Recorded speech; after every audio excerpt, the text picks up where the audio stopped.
నాయుడు గారు, ఈ మధ్య కాలంలో తరచూ వింటున్నాం మనం. అనారోగ్యం, ఆరోగ్యం దేనితో సంబంధం లేకుండా మనిషి టక్కున కుప్పగూలిపోతున్నాడు. గుండాగి చనిపోతున్నాడు. ఒక సుప్రసిద్ధ ఆయుర్వేద వైద్యులు మీరు.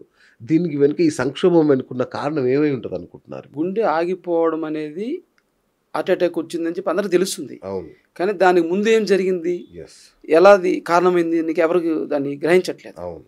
దానికి ఏంటంటే ఒక కారణం కాదు, ఆహారం, విహారం, నిద్ర, ఆ! ఈ ఈ శరీరంలో ఉన్నటువంటి ఏవైతే ఉన్నాయో బీపీ, కొలెస్ట్రాల్, షుగర్ లెవెల్స్ ఎక్కువ కావడం, రక్తం చిక్కపడిపోవడం, ఇన్ని కారణాలు ఉన్నాయి. ఓకే.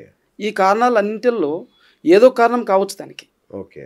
ఒక కారణం అని చెప్పలేము. రైట్. అయితే మీకు మామూలుగా కూడా నడుస్తుంటే ఆయాస పడుతుంటే ఆ!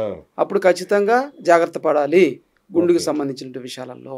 మరి చాలామంది నాలాంటి కొంచెం ఊబకాయలుంటారు. ఎస్, వాళ్ళకి నడుస్తుంటే ఆయాసం వస్తుంటుంది. వస్తుంది. రైట్? ఎస్, అట్లాగే గుండె నొప్పి ఉన్న వాళ్ళకి కూడా ఆయాసం వస్తుందంటున్నారు మీరు. వస్తుంది. ఈ రెండిటికి మాకు తేడా తెలియట్లేదు. ప్రతిదానికి భయపడాలా మేము? ఇప్పుడు వచ్చే పరిస్థితులను బట్టి ఆ! ఆయాసం వస్తుంటే ఆయాసం ఖచ్చితంగా తగ్గించుకోవాలి. ఓకే. ఈ ఆయాసం ఎక్కువ రోజులు దాంతో మనం కలిసి ఉంటే ప్రమాదము, ఓకే. ఎక్కువ శాతం హార్ట్ అటాక్ వచ్చే అవకాశం ఉంది.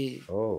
ఆయాసం అనేది ఎట్టి పరిస్థితుల్లో కూడా రాకూడదు. మంచిది కాదు, ఆహ్వానించేది కానే కాదు. ఓకే. ఇది ప్రమాదకరం.